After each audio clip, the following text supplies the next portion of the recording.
ماہر ہمارے درمیان موجود ہے، وہ جناب مشتاق شباب صاحب ہیں۔ میں ان سے درخواست کرتا ہوں کہ اس موضوع پر آپ سے خطاب فرمائیں۔ آج کا جو موضوع ہے کہ فلم، تھیٹر اور ڈرامے معاشرے کی اصلاح کے مؤثر ذرائع۔ کسی بھی موضوع پر بات کرنے کے کچھ تقاضے ہو، جن میں سب سے اہم بات اس موضوع کے حوالے سے ایسے حقائق سامنے لانا ضروری ہیں جنہیں موضوع کے لیے بنیادی اہمیت کا حامل قرار دیا جائے۔ آج کے موضوع زیر بحث کے حوالے سے یعنی ڈرامے کی معاشرتی اہمیت کو اجاگر کرنے کے لیے اس کی ابتدا پر بات کرنا اس لیے ضروری ہے کہ آج کے معاشرے پر اس کے پڑنے والے اثرات پر بحث کرنے کا کوئی فائدہ نہیں ہو سکتا، کیونکہ تب سے اب تک صدیوں کے سفر کو ایک ہی جست میں عبور کر کے کوئی رائے قائم کرنا ایک غیر فطری عمل ہوگا۔ ڈرامے کے بارے میں عمومی رائے تو یہ ہے کہ اس کی روایات اور تاریخ لگ بھگ 2000 سال پرانی ہے۔ اس دوران ڈرامے نے ملکوں سفر کر کے نہ صرف مختلف زبانوں کا ذائقہ چکھا بلکہ ان معاشروں کی قدیم روایات کو بھی اپنے اندر سمویا۔ تاہم یہ بات کہتے ہوئے ان حقائق کو بالکل نظر انداز کیا گیا تھا کہ جب انسان نے غاروں، گپھاؤں اور بیابانوں میں انفرادی زندگی گزارنے سے آگے بڑھ کر اجتماعی طور پر معاشروں کی بنیاد ڈالی اور ابتدا میں اس کا سارا دار و مدار شکار پر تھا، اور جب وہ کوئی جانور شکار کرتا یا اسے زیر کر لیتا تو دوسرے ہم عصروں میں بیٹھ کر پہلے اشاروں، کنایوں سے اور غیر مبہم الفاظ وغیرہ کی مدد سے اپنے کارناموں کو بیان کر کے خوشی کا اظہار کرتا۔ یہی حرکات و سکنات اور غیر مانوس الفاظ، اچھل کود اور ایک دوسرے کو سمجھانے کے انداز سے ایک ڈرامائی کیفیت کا اظہار ہوتا، جسے بعد کے آنے والے زمانوں میں جب ڈرامے کی روایات قائم ہوئیں، اداکاری کو مائم یا خاموش اداکاری کا نام دیا گیا۔ جوں اجتماعی زندگی بتدریج ترقی کرتی گئی اور چھوٹے چھوٹے معاشرے وجود میں آتے گئے تو شکار کے ساتھ کھیتی باڑی کا رواج بھی بڑھتا چلا گیا، اور جب کھیتوں میں اناج اگنا شروع ہوا تب تک بول چال نے بھی ایک مربوط صورت اختیار کر لی تھی، اور غلہ و دیگر اجناس اکٹھے کیے جاتے تو خوشی کے اظہار کے طور پر راتوں کو الاؤ جلا کر اس کے گرد رقص کر کے لوگ اپنے جذبات کا اظہار کرتے۔ یوں اگر کہا جائے کہ دراصل یہ ڈرامے کی بالکل ابتدائی شکل تھی تو یہ اتنا غلط بھی نہیں ہوگا، اور یہ جو 2000 سال قدیم والا نظریہ ہے یہ اس کی نفی بھی ہو سکتی ہے۔ یہاں ایک اور نظریہ بھی ہے، اور وہ ہے کہ پہلا ڈرامہ جنت میں سٹیج ہوا تھا جب شیطان نے میں سجدہ نہیں کروں گا کہ الفاظ بول کے ایک ڈرامائی کیفیت پیدا کر دی تھی۔ بہرحال یہ اپنی اپنی سوچ کی بات ہے، اسے کوئی تسلیم کرتا ہے یا نہیں کرتا۔ جوں اجتماعی زندگی بتدریج ترقی کرتی گئی اور چھوٹے چھوٹے معاشرے وجود میں آتے چلے گئے تو شکار کے ساتھ کھیتی باڑی کا جو رواج چل پڑا تھا اس نے ایک اجتماعی خوشی اور اس کا تاثر دینا شروع کیا کہ جب لوگ رات کو الاؤ کے گرد بیٹھتے اور اپنی کھیت کھلیان وغیرہ کو دیکھ کے خوش ہوتے تو جو جذبات ان کے اس وقت ہوتے وہاں سے ڈرامے کی ابتدائی شکل نے ظہور کرنا شروع کر دیا۔ اس دوران میں زندگی بتدریج آگے بڑھتی رہی اور دیہی معاشرے ایک دوسرے میں ضم ہو کر چھوٹی چھوٹی ریاستوں میں تبدیل ہوتے چلے گئے، تو انسانی ضروریات میں بھی اضافہ ہونا شروع ہوا اور مختلف پیشے ایجاد ہونا شروع ہوئے۔ مثلاً بڑھئی کا کام ہے، لوہے کا کام ہے، اس طرح گلکار کا کام ہے، مکان بنانے والی بات ہے، اینٹیں بنانا، یہ ساری چیزیں زندگی کی ضروریات، ان کی وجہ سے یہ چھوٹے چھوٹے جو طبقے پیدا ہوئے تو ان کے درمیان تعلقات کا ایک سلسلہ بھی چل پڑا۔ شروع میں پتھر کا زمانہ انسان کی ابتدائی زندگی کے حوالے سے قرار دیا جاتا ہے، اس کے بعد لکڑی اور لوہے اور دیگر شعبوں میں ترقی کرنے کے ساتھ ساتھ علم و آگہی کے میدان میں بھی انسان ترقی کرتا رہا۔ یونان، رومن، میں جسٹ مار رہا ہوں، اگر پوری ڈیٹیل سے بات کی جائے تو کتابیں لکھی جا سکتی ہیں، تو میں اس لیے جہاں جہاں ضرورت ہو وہاں وہاں میں ٹچ کرتا چلا جاؤں گا۔ یونان، رومن اور دیگر قائم ہونے والے معاشروں میں فکری ترقی نے ایک انقلاب برپا کر دیا۔ قدیم یونان اور مصر کے معاشروں میں ڈرامے کی نئی روایات نے جنم لیا اور سٹیج ڈراموں کی بنیاد استوار ہونے لگی، جبکہ ڈراموں کے لیے اصول و ضوابط بھی مقرر ہونا شروع ہو گئے۔ اسٹیج اس وقت گھن گرج والے بلند آہنگ مکالموں کی بنیاد پر آگے بڑھتا رہا۔ یہاں ایک اور اہم نکتہ ہے کہ جب شروع میں ڈرامے اسٹیج ہونا شروع ہوئے تو لمبے لمبے پنڈال ہوا کرتے تھے، اور جو آخر میں بندہ بیٹھا ہے یا اس سے تھوڑا سا پہلے یا درمیان تک کے، اب وہاں تک آواز پہنچانا آسان کام نہیں تھا، اس لیے یہ جو بلند آہنگ مکالمے بولنا شروع کیے گئے اس کی وجہ یہ تھی۔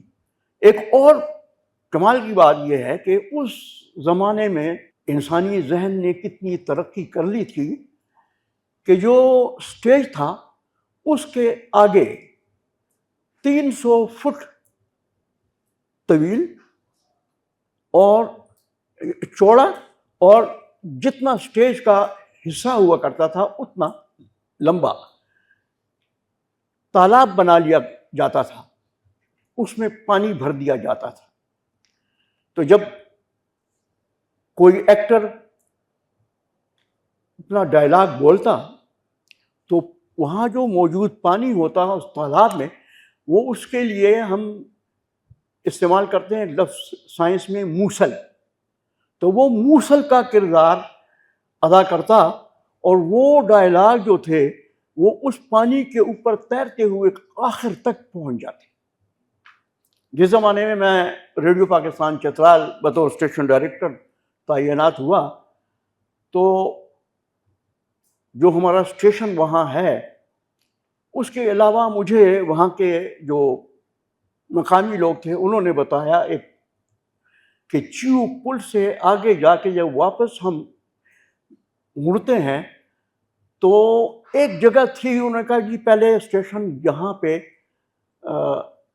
تعمیر کرنے کا پروگرام بنایا گیا تھا لیکن بات نہیں بنی، وہ زمین کے ریٹ زیادہ تھے یا کچھ تھا۔ تو میں نے ان سے کہا کہ بہت غلطی کی ہے ریڈیو کے انجینئرز نے، یہاں اسٹیشن ہونا چاہیے تھا، کیونکہ جو اسٹیشن اس وقت وہاں موجود ہے، جو میں بھی وہاں جا کے کام کر چکا ہوں، اس کی رینج آواز کی جو تھی وہ 25 کلومیٹر گرد گرد تھی۔ تو میں نے کہا اگر یہاں اسٹیشن ہوتا، چونکہ وہ دریا کا کنارہ تھا، تو میں نے کہا یہاں سے یہ جو نشریات ہیں یہ کم از کم 40-45 کلومیٹر دور تک مار کرتی بغیر کسی اضافی خرچے کے۔ یہ میرے ذہن میں اس حوالے سے کہ جو طالاب انسان نے ڈرامے کی ابتدائی دور میں بنائے اور آواز کو آخر تک پہنچانے کے لیے اس سے فائدہ اٹھایا۔ اب آتے ہیں اردو ادب کی طرف۔ ویسے تو یونانی ڈرامہ، مصری ڈرامہ وغیرہ وغیرہ بہت کچھ ہے۔ تو اردو ادب میں ڈرامے کی بنیاد پڑی تو ملک کی فضا اس وقت سازگار نہ تھی، یعنی بر صغیر کی بات کر رہا ہوں میں۔ لکھنؤ کا شاہی سٹیج ہو یا اندر صفا کا عوامی سٹیج، ڈرامے کو اس کی فنی اقدار پر پرکھ کر فکری و فنی صلابت کا لحاظ کیے بغیر پیش کر دیا گیا، اور جس سٹیج پر ڈرامے کی بنیاد رکھی گئی اس کا مقصد ناچ گانے کی محفل آراستہ کرنا تھا۔ یہ ابتدائی دور تھا۔ اس لیے بنیادی طور پر ڈرامے کی تکنیک کا لحاظ رکھنا ضروری نہیں سمجھا گیا۔ چنانچہ اس کے معماروں میں خشت اول میں جو کجی چھوڑی تھی، اس کے نتیجے میں آخری منزل تک استواری پیدا نہ ہو سکی۔ اردو ڈرامے کی تاریخ کے ابتدائی دور میں اگر اس عہد کے نامور ادیب محمد حسین آزاد، نذیر احمد، سرشار، عبدالحلیم شرر، عبدالماجد دریابادی وغیرہ اگر ڈرامہ نگاری کی طرف مائل ہو جاتے، یہ بڑے پائے کے لوگ تھے، لیکن انہوں نے اس سے وہی سمجھا کہ بھائی یہ تو ناٹک شاٹک ہے اور گانے شانے اور وغیرہ، تو انہوں نے اس طرف توجہ نہیں دی۔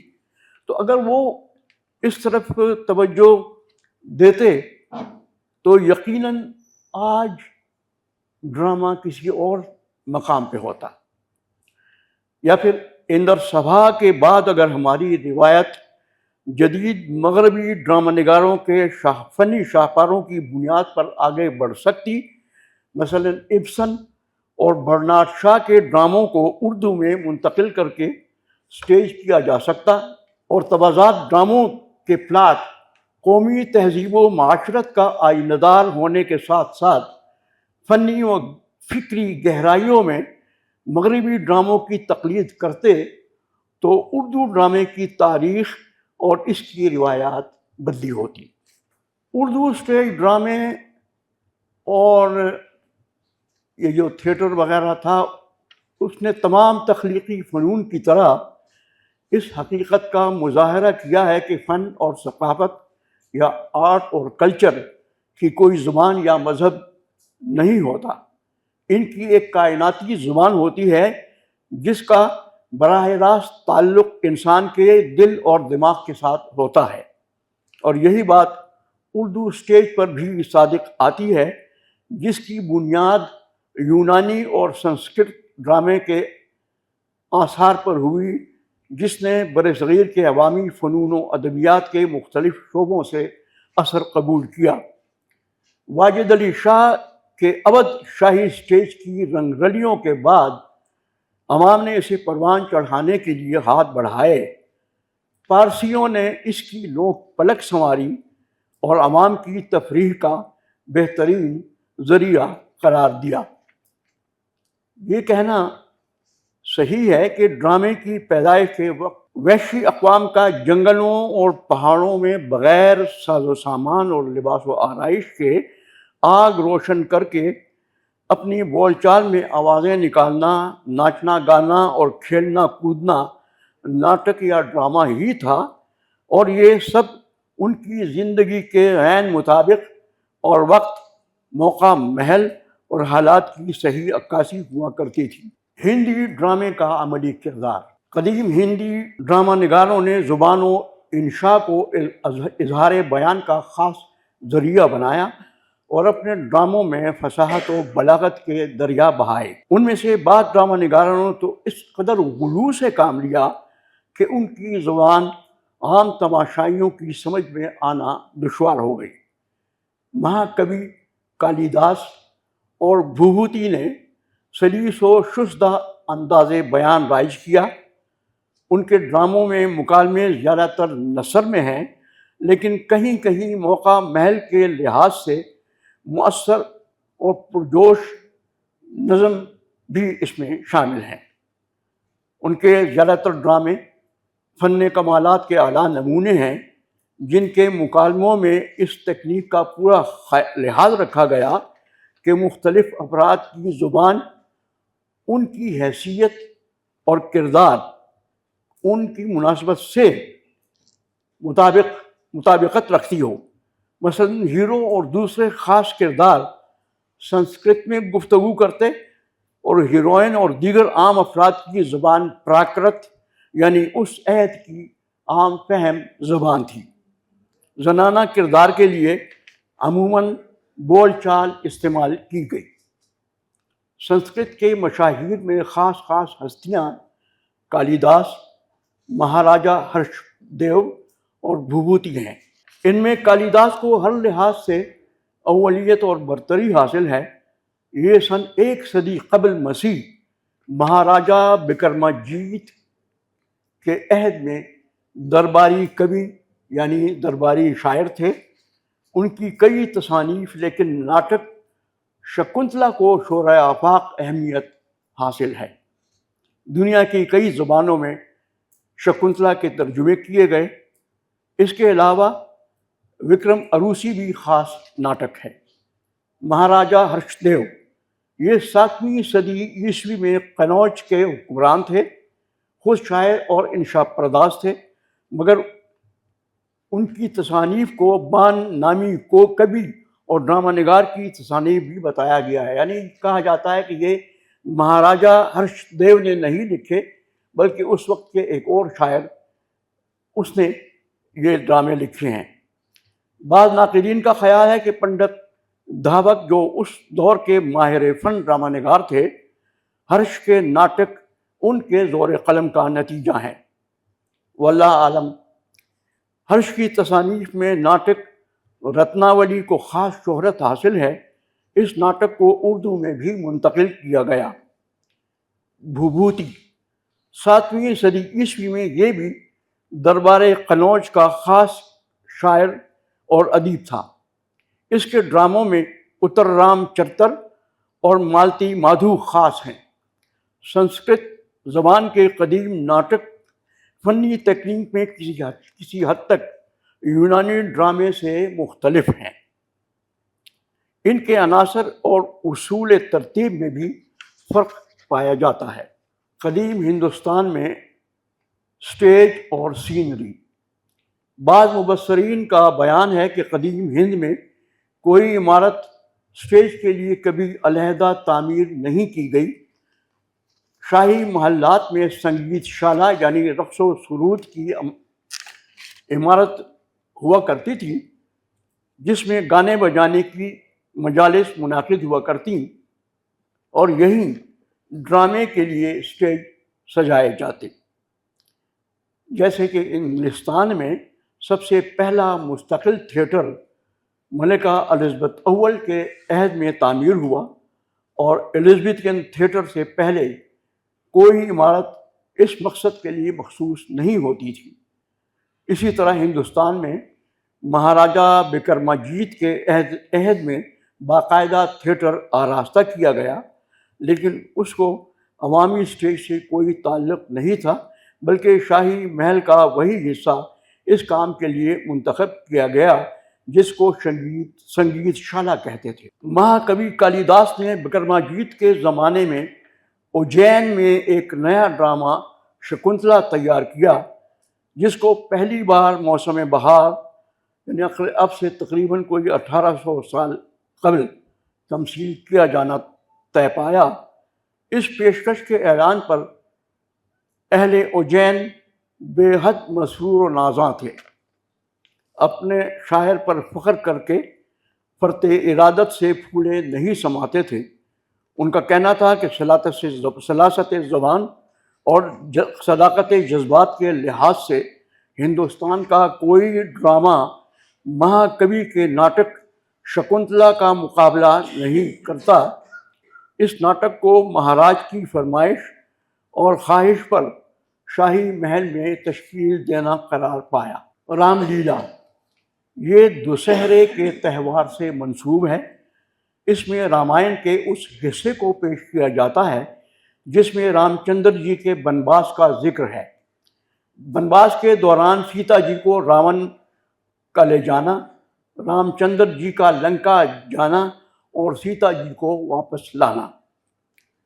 کرشن لیلا یا نیلا، کرشن جی کی پیدائش کے موقع پر ہندو ان کا جنم دن کرشن جنم اشٹمی کے نام سے مناتے ہیں۔ اس تقریب پر مہابھارت اور کرشن جی کی زندگی کے مختلف واقعات تمثیل کی شکل میں پیش کر کے اس کو کرشن لیلا کہا جاتا ہے۔ کرشن لیلا بھی میریکل پلے کے طور پر مشہور ہے اور وہی حیثیت اسے حاصل ہے۔ اس کو نوٹنکی یا سنگیت کی طرح پیش کیا جاتا ہے اور بحروف اور نقالی کے ساتھ گانا بجانا بھی ہوتا ہے۔ کرشن لیلا کا کھیل جلوس کی صورت میں بھی کھیلا جاتا تھا اور مختلف میدان اور محلوں میں ایک تخت کو سٹیج بنا کر بھی پیش کیا جاتا۔ بنگال میں اس کو نیلا کے نام سے پیش کرتے رہے ہیں۔ کٹھ پتلیاں، کٹھ پتلیوں کا تذکرہ سب سے پہلے مہابھارت میں ملتا ہے۔ اس میں پتلی کو پنچالی کہتے ہیں۔ پتلیوں کا تماشاگر بھی ستردھار کہلاتا ہے۔ لغوی طور پر ستردھار کا مطلب ہے رسیوں کو پکڑنے والا۔ چونکہ اس تماشے میں پتلیوں کو رسی یا ڈوری میں باندھ کر نچایا اور متحرک دکھایا جاتا ہے، اس لیے قرائن سے معلوم ہوتا ہے کہ یہ تماشا قدیم زمانے سے رائج تھا۔ ہندوؤں کی ایک پرانی کتاب بھارت کتھا میں ایک ہندو لڑکی کی داستان ہے جو متحرک گڑیوں سے کھیلتی تھی۔ یہ واقعہ بھی اس کھیل کی قدامت پر دلالت کرتا ہے۔ اندر سبھا کا شاہی دربار سے تعلق۔ اندر سبھا کا واجد علی شاہ کی سرپرستی میں تصنیف اور سٹیج ہونے کے سلسلے میں خاص طور پر مؤلفین ناٹک ساگر صاحبزادہ محمد عمر اور نور الہی نے جو وضاحت کی ہے اس سے خاصی الجھنیں پیدا ہوئی ہیں۔ ان کے علاوہ لالا کنور سین بیرسٹر اور پنڈت برج موہن دتاتریہ کیفی کی تشریحات بھی جدید معلومات و تبصرہ کی روشنی میں بے دلیل ثابت ہوتی ہیں، جن کے اعتبار پر ناٹک ساگر میں بیان کیا گیا ہے کہ اندر سبھا ابھی اوج پر تھی کہ لکھنوی دربار کا تختہ الٹ گیا اور اندر سبھا قیصر باغ کی چار دیواری سے نکل کر جلوت میں آئی۔ لکھنؤ اپنی تباہی پر ماتم کنا تھا، اسے اندر سبھا جیسی چیزوں کی سرپرستی سے فرصت کہاں، اس لیے اندر سبھا نے لکھنؤ کو خیرباد کہا اور ممبئی پہنچی۔ اس میوہ نورس نے پرانے ہندی ڈراموں کی یاد تازہ کر دی اور دوسرے ڈراموں کے ساتھ ساتھ وہ بھی گلی کوچوں یا برائے نام تھیٹروں میں سٹیج ہونے لگی۔ غالباً اسی بنیاد پر سید امتیاز علی تاج نے اپنے ایک مضمون مؤلفین ناٹک ساگر اور دوسرے مبصرین کی غلط فہمیوں کی بنیاد پر لکھا۔ راجہ اندر کا ایک ڈائلاگ بہت ہی مشہور ہے، وہ آپ کی خدمت میں پیش کرتا ہوں کہ راجہ اندر جب دربار میں آتا ہے تو کہتا ہے کہ راجہ ہوں میں قوم کا اور اندر میرا نام، بن پریوں کی دید کے نہیں مجھے آرام، سمرے میرے دیورے دل کو نہیں قرار، جلدی میرے واسطے سبھا کرو تیار، تخت بچھاؤ جگماں جلدی سے آن، مجھ کو اس پر بیٹھنا محفل کے درمیان، میرا سنگل دیپ میں ملکوں ملکوں راج، جی میرا ہے چاہتا کہ جلسہ دیکھوں آج، لاؤ پریوں کو میرے جلدی جا کر ہاں، باری باری آن کر مجرا کریں یہاں۔ اب تصویر کا ایک اور رخ سامنے آتا ہے کہ اندر سبھا نے اردو ڈرامے کی بنیاد تو قائم کر دی، مگر ایسی کھوکھلی بنیاد جس کی جڑوں میں ایک عالیشان عمارت استوار کرنے کی تاب نہیں تھی۔ اردو سٹیج پر ابتدا میں اندر سبھا اور اس کے اسلوب کے منظوم ڈراموں کی نمائش نے عوام کو رقص و نغمہ کا شائق بنا لیا، اور چونکہ ان ڈراموں میں اداکاری کے لیے فنکاروں کا مغنی ہونا قرار پایا اور مصنفوں کے لیے ادبی و فنی صلاحیتوں کے مالک ہونے کے بجائے صرف شاعر ہونا ہی ضروری سمجھا گیا، چنانچہ ایک طرف تو بلند پایا ادیبوں نے مدت دراز تک ڈرامہ نگاری کی طرف توجہ نہ کی، اور ادنا درجے کے تکبند شاعر سستے مذاق کی رعایت سے منظوم ڈرامے لکھتے رہے، جن کے پلاٹ کی اساس شہزادہ شہزادی کا معاشقہ اور مافوق الفطرت قصے کہانیاں قرار پائیں۔ اب دور جدید جہاں فلم کی ابتدا ہوتی ہے، شروع میں تو بر صغیر میں خاموش فلمیں بنتی تھیں، اور اکثر فلموں کو جب نمائش کے لیے پیش کیا جاتا تھا تو پردہ اسکرین کے آگے جو اسٹیج کا حصہ ہوتا تھا وہاں موسیقار اور گویے وغیرہ بیٹھے ہوتے اور وہ سین کے مطابق گانے گاتے، اور اس طرح کی صورتحال ہوتی ہے۔ بہرحال بعد میں جب ناطق فلموں کا آغاز ہوا تو بر صغیر کے چند مستند ادیبوں نے ڈرامہ نگاری کی طرف توجہ کی۔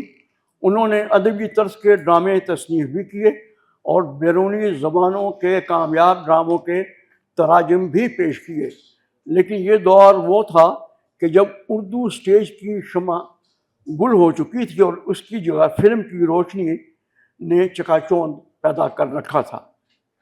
اسٹیج کے خاتمے کا سبب بعض ناقدین کی نظر میں فلمی صنعت کا عروج ہے، لیکن یہ درست نہیں، کیونکہ جن ترقی یافتہ ممالک میں فلمی صنعت آسمان ترقی پر ہے اور نئی نئی تکنیکی ایجادیں اور ندرتیں پیدا ہو رہی ہیں، جدید تجربات کیے جا رہے ہیں، اس کے ساتھ ہی جدید تھیٹر بھی جدت ترازیاں جاری رکھے ہوئے ہیں اور ڈرامہ عروج پر نظر آتا ہے۔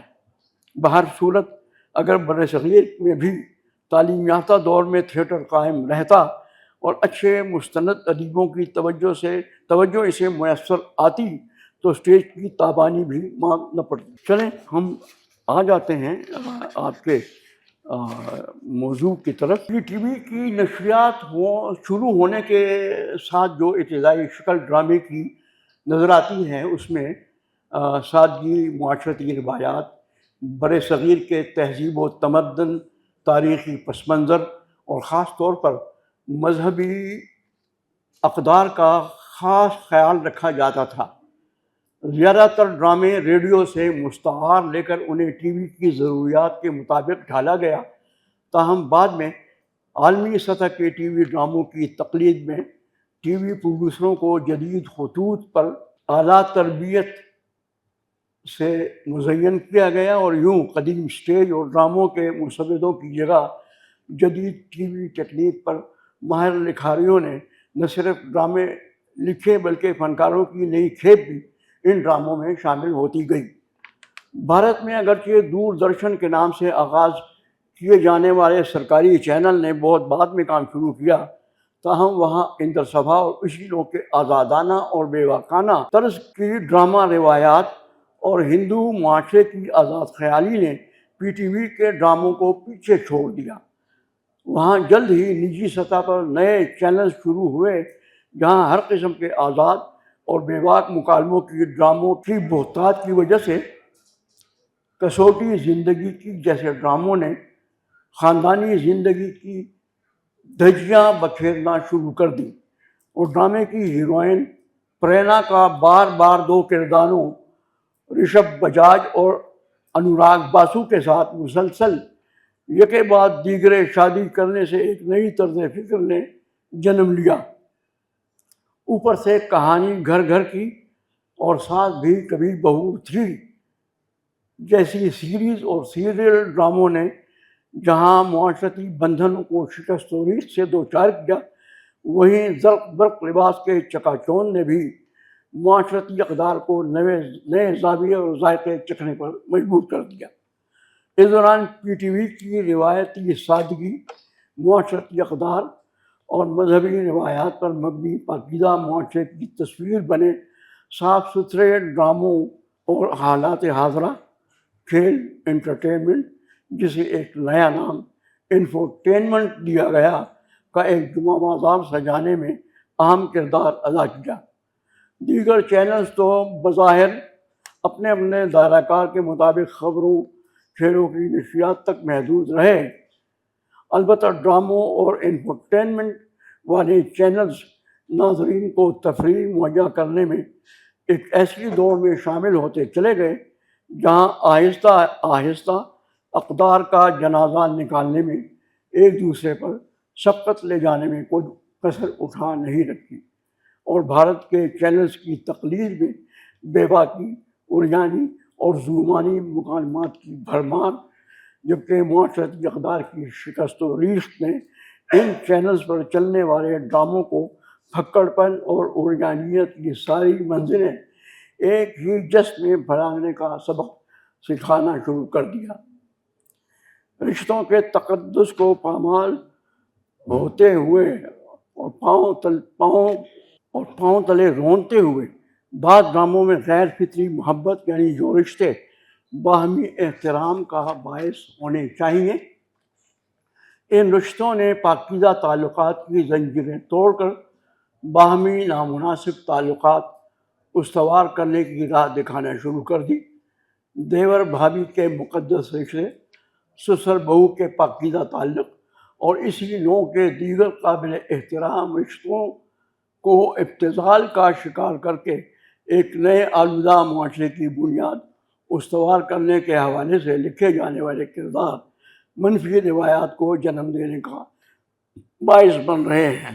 اب ضروری ہے کہ اس ساری صورتحال کو قابو میں پانے کے لیے، جس طرح فلم کے لیے سینسر بورڈ قائم ہے، ٹی وی نشریات یا ڈراموں کے لیے بھی ایک اسی طرح کا ادارہ قائم کیا جائے جو ان تمام خرابیوں پر قابو پا لے۔ بہت شکریہ۔